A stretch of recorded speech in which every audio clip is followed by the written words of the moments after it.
India's travel scene is absolutely exploding right now, and the race to capture the online market, well, it is getting seriously intense.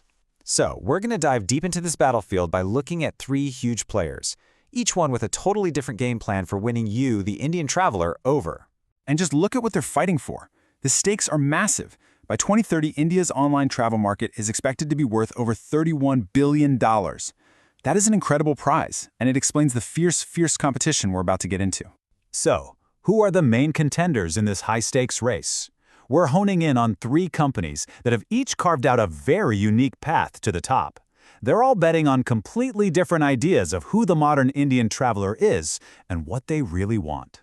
All right, here's how we're going to break it all down. First, we'll meet the contenders. Then, we'll figure out who exactly they're selling to and the unique strategies they're using to do it.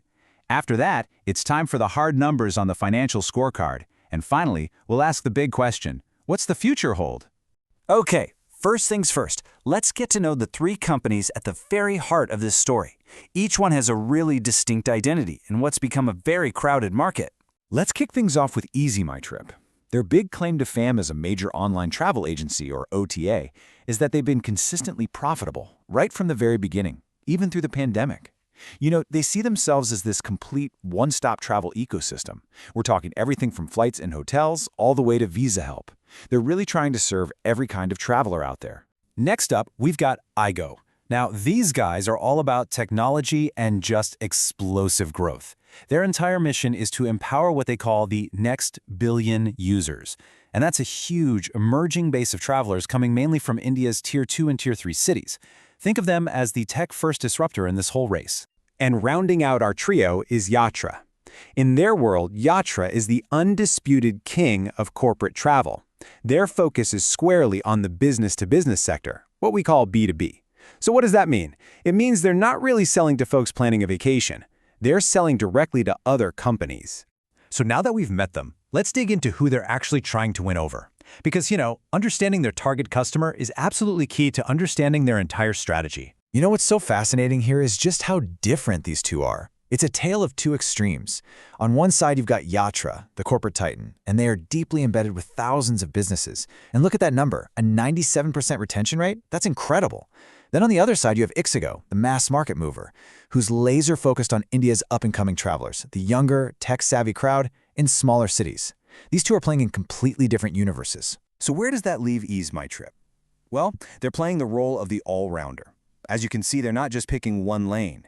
They go directly to consumers, that's B2C, with that no convenience fee promise that everyone loves. They also work through this huge network of travel agents, which is a model we call B2B2C. And they even go head-to-head with YATRA in the corporate space, or B2E with their own platform. They are truly trying to be everything to everyone. Okay, so we've got a corporate specialist, a mass market tech player, and an all-rounder. So how do these very different identities actually translate into a strategy for winning the whole game? Let's look at the playbooks. EasyMyTrip's playbook is crystal clear. Grow by buying stuff. I mean, this timeline lays it out perfectly. Their strategy is all about aggressive acquisitions to just bolt on new services. They bought a hotel chain, then a bus platform, and now they're even investing in electric vehicle mobility. They're building out that one-stop shop by literally acquiring all the pieces they need. Now, IXIGO's playbook, it is pure, unadulterated technology. They are betting the farm on artificial intelligence to give them a serious competitive edge. I mean, their AI agent, Terra, handles most of their customer calls without a human ever getting involved. They're using AI for everything, from dynamically pricing their booking options to whipping up entire marketing campaigns. This is all about scaling up and doing it efficiently through tech. And YATRA's strategy is all about deep integration and what we call stickiness. See, they don't just sell travel services, they literally embed their technology platform right into their clients' internal HR systems. This makes their platform essential for a company's day-to-day operations. So the bottom line is, once a company starts using YATRA, it's really hard to leave. And that's how they get that insane retention rate and a captive audience for any new services they want to sell. All right, we've seen the strategies, we've seen the playbooks. Now for the moment of truth, the financial scorecard. Let's see how these very different approaches actually translated into dollars and cents in the first quarter of the 2026 fiscal year. First up, we've got gross booking revenue, or GBR. The easiest way to think about this is it's the total price tag of absolutely everything sold on their platforms. flights, hotels, the whole shebang, before they take their cut. And as you can see, wow, IXIGO has a commanding lead here. The sheer volume that comes from their mass market strategy is just undeniable, processing more than double its closest competitor. But, gross bookings don't tell the whole story. This chart here shows the actual revenue, the slice of that big number that each company gets to keep.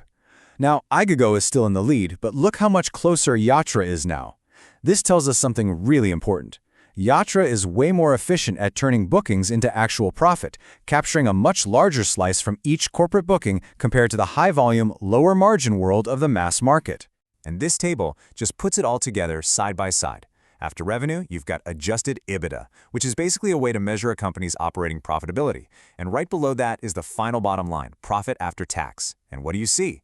Both IXIGO and YATRA are solidly profitable. Now here's the kicker. Despite EaseMyTrip's whole reputation for being profitable, in this specific quarter, both the tech growth model and the corporate titan model delivered way stronger results on the bottom line. So after looking at their customers, their playbooks, and now their financials, what can we say about the road ahead? Well, what we have are three very different companies on three very different paths to the same goal. I think this table is just a perfect summary of everything we've talked about. You have EaseMyTrip, the all-rounder, basically buying its way into new markets. You have IXIGO, the tech-obsessed growth engine, using AI to scale up and grab the next generation of travelers. And then there's YATRA, the corporate titan, just doubling down on its incredibly sticky and profitable B2B niche. And that, of course, brings us to the final multi-billion-dollar question. Which strategy is going to win in the long run? Will it be the company that acquires everything, the one that builds the smartest tech, or the one with the most loyal corporate clients?